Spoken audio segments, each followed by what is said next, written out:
ಅಂತೇಳಿ ಏನಿವತ್ತು ಶಿವರಾಮೇಗೌಡ ಡಿ.ಕೆ. ಶಿವಕುಮಾರ್ ಜೊತೆ ಸೇರ್ಕೊಂಡು ಇಷ್ಟು ಕೆಲಸವನ್ನು ಮಾಡವ್ರೆ. ಇವ್ರ ಹತ್ರ ಇಷ್ಟು 3,000 ಪೆನ್ ಡ್ರೈವ್ ಮೇಲೆ ಇವ್ರು ಮಕ್ಕಳಿಗೆ ಕೊಡಬಾರ್ದು. ಈಗ ಅವ್ರು ಯಾಕೆ ಕೊಡಬಾರ್ದಾಗಿತ್ತು? ಅವತ್ತೇ ಯಾರು ಟಿಕೆಟ್ ಕೊಡ್ತಿರ್ಲಿಲ್ಲ. ಈಗ ಆ 3,000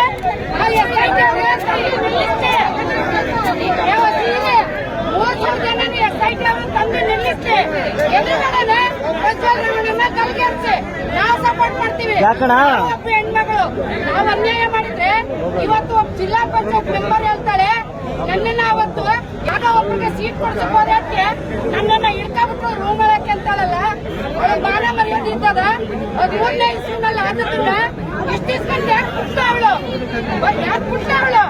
ಅವತ್ತೇ ಈಚೆ ಬಂದಿದ್ದಾನೆ. ಅವ್ರೇನ್ ಕೂಡಕ್ಕಿರ್ಲಿಲ್ಲ.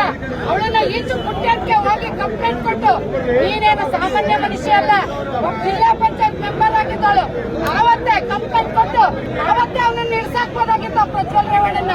ನೀವು ಇವತ್ತು ದುಡ್ಡು ಯಾರ್ಯಾರು ಸಂತ್ರಸ್ತೆ ಅಂತ ಹೇಳ್ಕೊಂಡು ಇಲ್ಲದೆ ಇರೋ ಕೆಲಸಗಳನ್ನ ಮಾಡಿ ಆ ದೇವೇಗೌಡರನ್ನ ಅವ್ರನ್ನ ಸೋಲಿಸಬೇಕು, ಅವರ ಇಳಿ ವಯಸ್ಸಲ್ಲಿ ಅವ್ರ ಪಕ್ಷನ ನಿರ್ನಾಮ ಮಾಡಬೇಕು ಅಂತ ಹೊರಟಿದ್ದೀವಿ. ಯಾವುದೇ ಕಾರಣಕ್ಕೂ ಅವ್ರನ್ನ ನಿರ್ನಾಮ ಮಾಡಕ್ಕಾಗಲ್ಲ. ಈ ಶಿವರಾಮೇಗೌಡ ಹೇಳ್ತಾನೆ ತಲೆ ಹಿಡ್ಕ ಇದೇ ಪತ್ರಿಕಾಗೋಷ್ಠಿಲಿ ಮಂಡ್ಯದಲ್ಲಿ 30 ವರ್ಷದಲ್ಲಿ ರೇವಣ್ಣ ಹೆಡ್ತಿ ನನ್ನ ಹೆಡ್ತಿ ನಾನು ಎಲ್ಲ ಹೋಗಿದ್ದು ಅಂತ. ಹಂಗಾದ್ರೆ ಅಲ್ಲಿ ಯಾವ ಕೆಂಪುಡ್ಗಿ ತಲೆ ಹಿಡ್ಕೊ